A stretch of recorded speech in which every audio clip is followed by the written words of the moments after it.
பாலை பயத்தோனே அப்படி பாலை பயத்தோனே சிவனாருட புத்திரனே வருவாய் வருவாய் வருவாய்.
ஆவில் கூடி கொள்ளம்மா சரஸ்வதி தாமுக தேவியரே தாமுக தேவியரே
நமது வில்லிசை மூலமாக இன்றைய தினம் பாட இருக்கும் கதை ஔவையார் அம்மன் கதை. அடேங்கப்பா, தாயான ஔவையார் அம்மன் கதை. இந்த ஔவையார் அம்மையை பற்றி நான் பாட வேண்டுமானால் அம்மா பெரும் கவி, நாங்களோ சிறிய புலவர்கள். ஆமா, அந்த அம்மையை பாடுவதற்கு எங்களுக்கு ஒரு பாக்கியத்தை ஔவையார் அம்மை கொடுத்திருக்கிறார். நிச்சயமாக, கண்டிப்பாக. பொதுவாக இந்த ஔவையார் அம்மை என்று சொன்னால் சங்க காலத்திலே ஔவையார் அம்மை வாழ்ந்ததாக புராணங்கள் கூறுகிறது.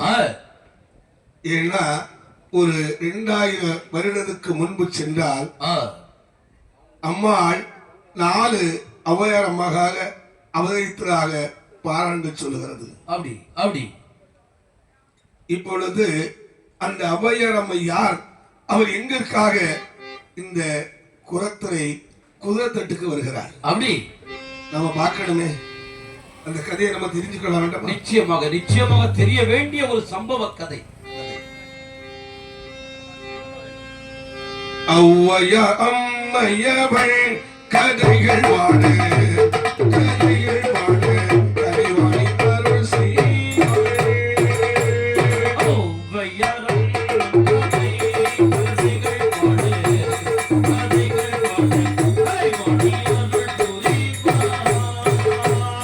ஔவையார் அம்மன் கதை கதைகள் வாடு கதைகள் வாடு கதைவாணி அருள் புரிவாள்.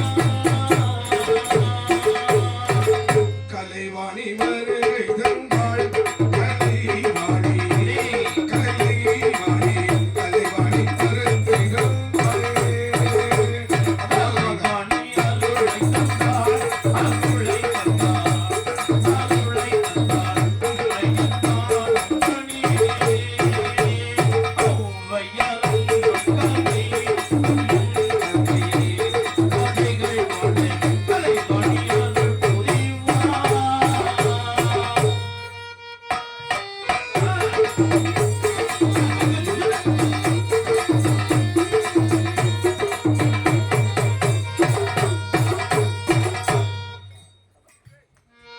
முன்னொரு காலத்திலே என்ன? நம் நாட்டை ஆட்சி புரிந்தது மன்னர் ஆட்சி. ஆமா, மன்னருடைய ஆட்சி. ஐயா, நிறைய மன்னர்கள் ஆட்சி புரிந்திருக்கிறார். ஆமா, அதிலேயும் நாம் குறிப்பாக சொன்னால் என்ன? சேர சோழ பாண்டியன். ஆ, யாரப்பா? 3 மன்னர்கள், சேர மன்னன், சோழ மன்னன், பாண்டிய மன்னன். இவர்கள் வாழ்ந்த காலம்.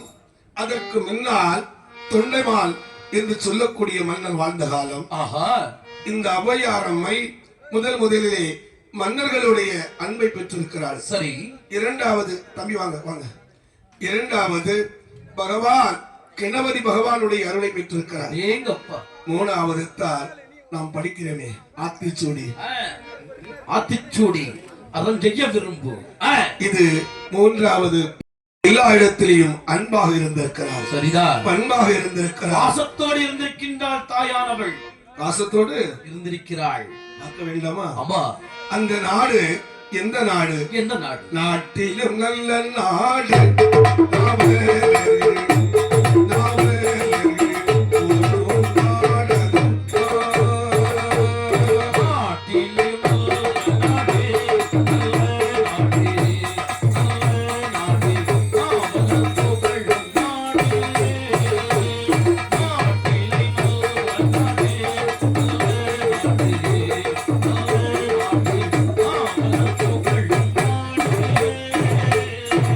மும்மாரி மலை பொழியும் மழை பொழியும் மழை பொழியும் அனைவரும் பாடலுமா. மாறி மழை பொழியும், மழை பொழியும், மழை பொழியும். நாட்டிலே நல்ல நாடு, நாட்டிலே நல்ல நாடு,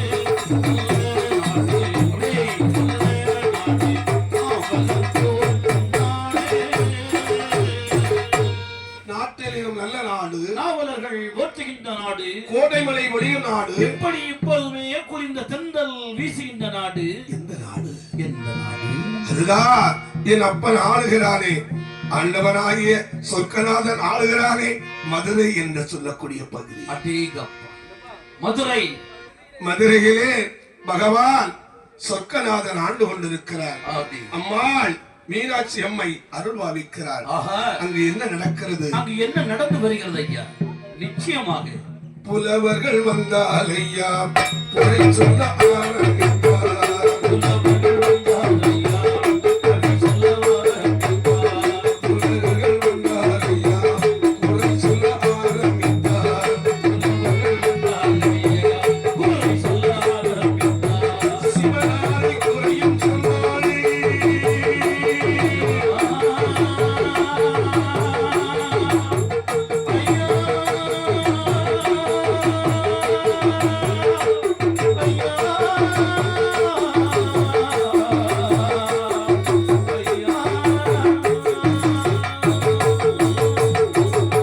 சிவனாரை குறையும் சொன்னார். சிவனாரை குறையும் சொல்லும் புலவர்களும் குறை பேசி சிவனாரை குறைகள் சொன்னார், சிவனாரை குறைகள் சொன்னார், குறைகளுமே புலவன் பேசே. சொர்க்கநாதன் எழுந்திடுவார்.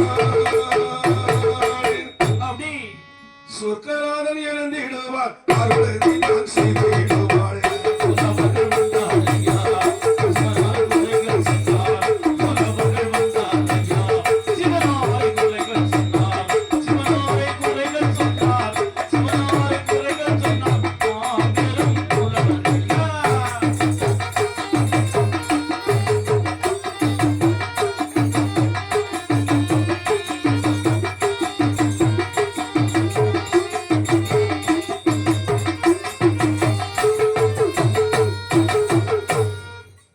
இந்த மதுரை என்று சொல்லக்கூடிய அப்படி அந்த இடம் அதிலே சரி. நிறைய புலவர்கள் வாழ்ந்ததாக புராணங்கள் கூறுகிறது. ஆமா. இந்த புலவர்கள் என்ன செய்கிறாள்? என்ன செய்கின்றார்கள்? நாங்கள் தான் பெரியவர்கள் என்று சொல்லி ஆ, சிவனாரவே ஏளனமாக பேச ஆரம்பித்தார். ஆமா, சிவபெருமானையே குறை சொல்கின்றார்கள். சிவனையே குறை சொல்லுகின்றார். ஆ, ஆமா, குறை சொல்லுகின்ற போது பகவான் பார்க்கிறான். என்ன? என்னப்பா இது என்னையே குறை சொல்றாங்க. ஆமா, சிவபெருமானையே குறை சொல்கின்றார்களே. பகவான் நினைத்தாரோ என்னவோ தெரியவில்லை. ஆ, மனதிலே எண்ணம் கொண்டார், ஆசை கொண்டார். மனதிலே ஆசை கொண்டாள். அப்படி ஆமா, என்ன ஆசை கொண்டார் சிவபெருமான்? என்ன என்ன ஐயா? இந்த புலவர்களுக்கு நாம் ஒரு எடுத்து சொல்ல வேண்டும் அல்லவா? ஆமா. இந்த பகவான் என்ன நினைக்கிறாள்? என்ன? நிச்சயமாக ஐயா.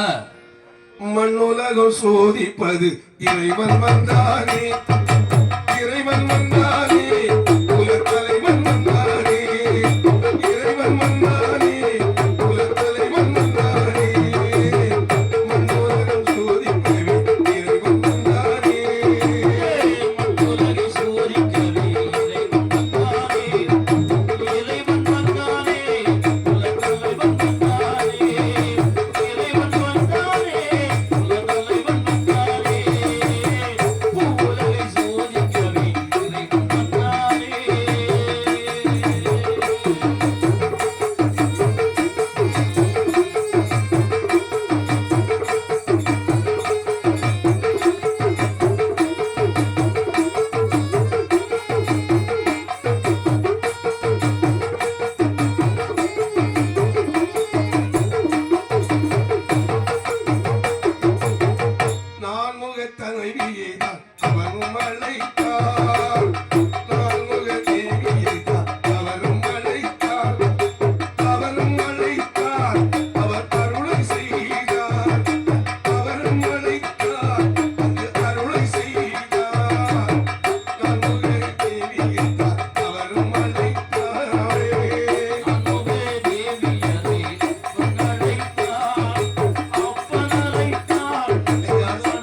ஆமா, என்ன ஆச்சு பத்தீங்களா? என்ன? பகவான் கலைவாணியை அழைத்தார். அம்மா கலைவாணி, நீ மண்ணுலகத்திலே பிறக்க வேண்டும் என்று ஆணையிட்டாள். ஆணையின்படி கலைவாணி மண்ணுலகத்தில் அவதரிக்கிறாள். ஆமையா, கலைவாணி கலைவாணி பூ உலகிலே அவதரிக்கின்றாள். நம்ம அவையாரம்மன் அவையாரம்மன் கேட்கிறாளே, அவள் தான் சரஸ்வதி, அவள் தான் கலைவாணி. கலைவாணி இதை நாம் அறிந்துட்டா, அம்மா அவையாரம்மா எனக்கு கொஞ்சம் அருள் காட்டம்மா. கண்டிப்பாக உன் அருளை எனக்கு கொஞ்சம் தாமா. ஆலயம் தொழுவது சாலமன்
கதையை பாட நேரம் குறைவாக இருக்கிறது. ஏன்னா நிறைய கலைஞர்கள் இங்கே வருகை தந்திருக்கிறார்கள். நான் பாடல இந்த பாட்டை பாடியது ஔவையாரம்மை. ஆலயம் தொழுவது சாலமன் நன்று, அன்னையும் பிதாவும் முன்னறி தெய்வம். இன்று அற்புதமாக பாடிய அம்மா இது. அம்மாளுடைய பிறவியிலே அம்மா மண்ணுலகத்திலே அவதரிக்கும் போது தாய் தந்தைகள் அவளை விட்டு சென்றாள். அப்பொழுது அம்மையான ஔவையாரம்மை பாடினாள். என்ன பாடினாள்? உலகம் நான் அறிவே, உண்மையை நான் அறிவே, ஔவையாரம்மை தனை பாட பாடினாள். வருவாள் வருவாள் வருவாள்.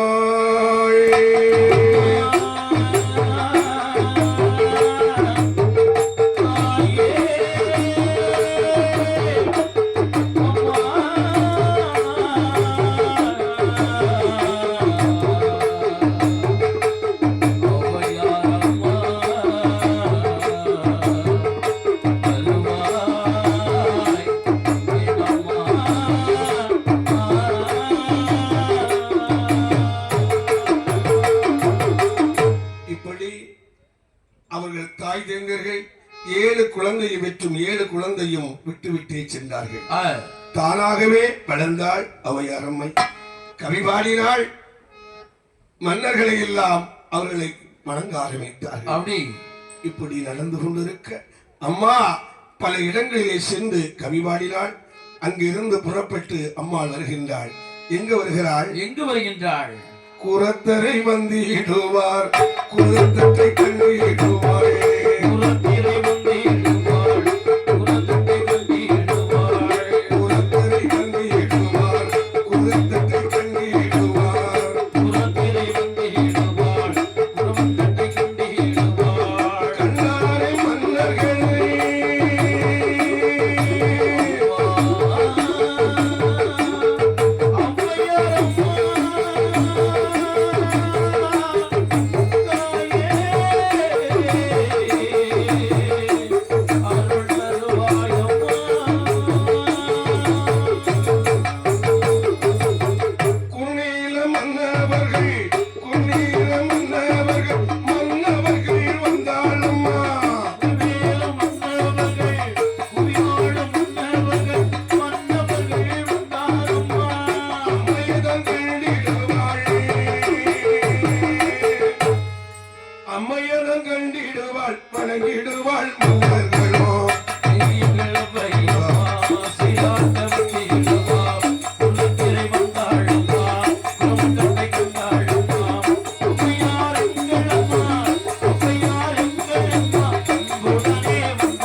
சுருக்கமா தான் சொல்லியிருக்கிறேன். அம்மாள் குரத்தரை வருகிறாள், குதிரை தட்டும் இடத்தை கண்டாள், அமர்ந்தாள். அங்கு அமரும் போது என் அப்பன் தச அவதாரம் எடுத்த பகவான் பெண்ணாக உருவம் கொண்டு அருளதை செய்தார். அப்படி இந்த இடத்த நகரத்திலே அம்மாளுடைய ஒரு சின்ன கதையை சொல்லிக்கிட்டு நிறைய பாடுகிறேன். என்ன நிறைய சொல்ல டைம் இல்லை. இந்த ஔவையார் அம்மை கொழுக்கட்டை என்ன அர்த்தம் என்ன? ஆமா, நம்ம ஔவையார் அம்மைக்கு கொழுக்கட்டையா வைக்கிறோம், படைக்கிறோம். அது என்ன? ஔவையார் அம்மைக்கு இனிப்பு கொழுக்கட்டை எல்லாரும் சாப்பிடலாம், அந்த வெள்ளை கொழுக்கட்டை ஆண்கள் சாப்பிடக்கூடாது. அது என்ன காரணம் தெரியுமா? என்ன காரணம் ஐயா? ஔவையார் அம்மை அதோ நாட்டிலிருந்து வருகிறாள். வருகின்ற நேரம் என்ன நடக்குது பார்த்தீங்களா? என்ன? அம்மா ஒரு வீட்டுக்குள்ளே தர்மம் கேட்கிறாள். அங்க தர்மம் கொடுக்கக்கூடிய பெண் 16 வயசு மங்கை. எத்தனை வயசு? 16 வயது மங்கை. ஆனா அந்த பெண் எப்படி இருக்கிறாள்? அவளுக்கு உடுக்க சேலை இல்லை, உடுக்க சேலை, உண்ண உணவு இல்லை. அவள் கூட பிறந்த 7 பேர்கள் இருக்கிறார்கள். 7 பேர்கள் இருக்கிறார்கள். ஒரு அப்பாவும் இருக்கிறாள், தாய் இல்லை. இவ ஐயோ அவையாரமா வந்திருக்காளே, எங்க வீட்டுல ஒண்ணு இல்லையே என்று வெளியே ஓடுறாரா. அம்மா அவையாரம்மா, என்கிட்ட ஒண்ணு இல்லம்மா, என்கிட்ட ஒண்ணு இல்லம்மா. என் பெண்ணே அழுகிறாய், என்ன காரணம்? அம்மா உனக்கு தரதற்கு எனக்கிட்ட ஒண்ணு இல்லையம்மா. நாங்க 7 பேரும் எங்க அண்ணன் சம்பாதிக்கிறா. நெல்லு குத்தும் போது நான் தவிட வந்துருமா, நான் தவிட சாப்பிட்டு இருக்கம்மா. அவையாரம்மா அந்த இடத்திலே தாயானவள் என அந்த கதைகள் எல்லாம் பெண்கள் தெரிந்து கொள்ள வேண்டும். தாயானவள் தர்மம் எடுத்த அரிசியும் அந்த சர்க்கரையும் கையிலே கொடுத்தாள். பிள்ளை, இதை நீ அவிக்க வேண்டும். ஆனால் ஆண்களுக்கு தெரியாமல் இந்த கொழுக்கட்டையை நீ அவிக்க வேண்டும். அவிச்சால் மட்டும் போராது, இரவு நேரத்திலே கணபதி பூஜை நீ செய்ய வேண்டும். செய்தால் செல்வ செழிப்பாக இருக்கலாம். எந்த மாசம் செய்யலாம்?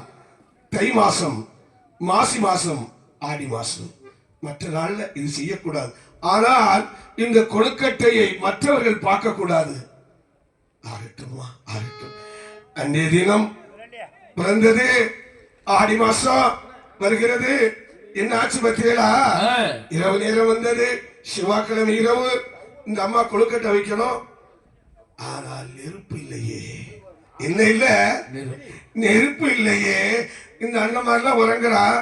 இந்த அம்மாள் ஓடினாள், ஓடினாள், ஓடிக்கொண்டே இருந்தால் அந்த சின்ன குழந்தை எங்க ஓடினாள்? ஒரு புளிய மரத்தை கண்டாள், ஒரு பின்ன மரத்தை கண்டாள். அந்த புளிய மரத்தில் மேலே ஏறுகிறாள், மேலாக ஏறினாள். ஏறும்போது தூரத்திலே ஒரு வெளிச்சம் தெரிகிறது. அந்த வெளிச்சத்தை நோக்கி ஓடினாள். அது சுடுகாடு. என்ன காடு? சுடுகாடு. அது சுடுகாடு. அந்த சுடுகாட்டுல வருகிறாள். அங்கே வெட்டியா நிக்கிறான். யார் நிக்கிறா? வெட்டியா. வெட்டியா. ஏமா நீ என்ன பெண்ணா பேயா? இல்லையா, என்னுடைய குடும்ப சூழ்நிலை இப்படியா. எனக்கு ஒரு அவையா நோம்பு இருக்கணும். எனக்கு தீ இல்லையா, அந்த தீ இருந்தா கூடயா. அப்படியா, நானும் தருகிறேன்.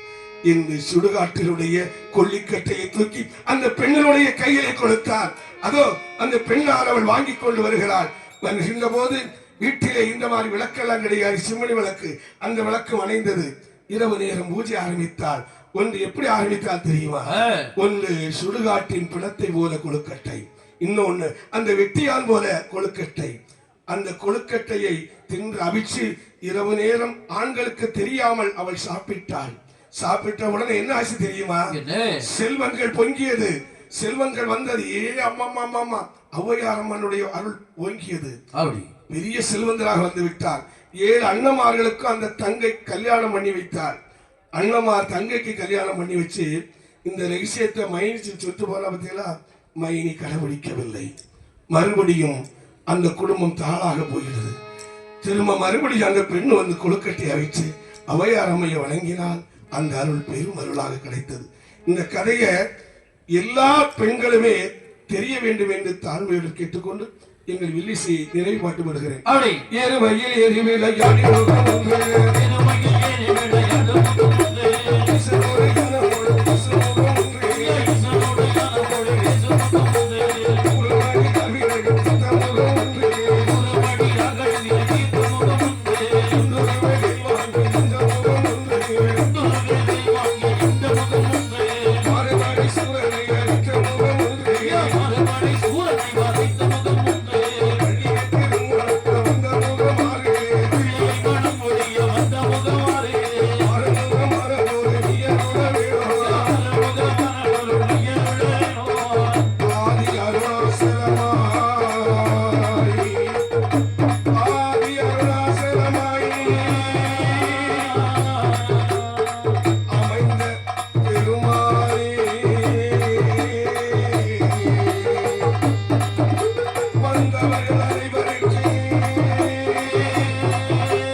ராம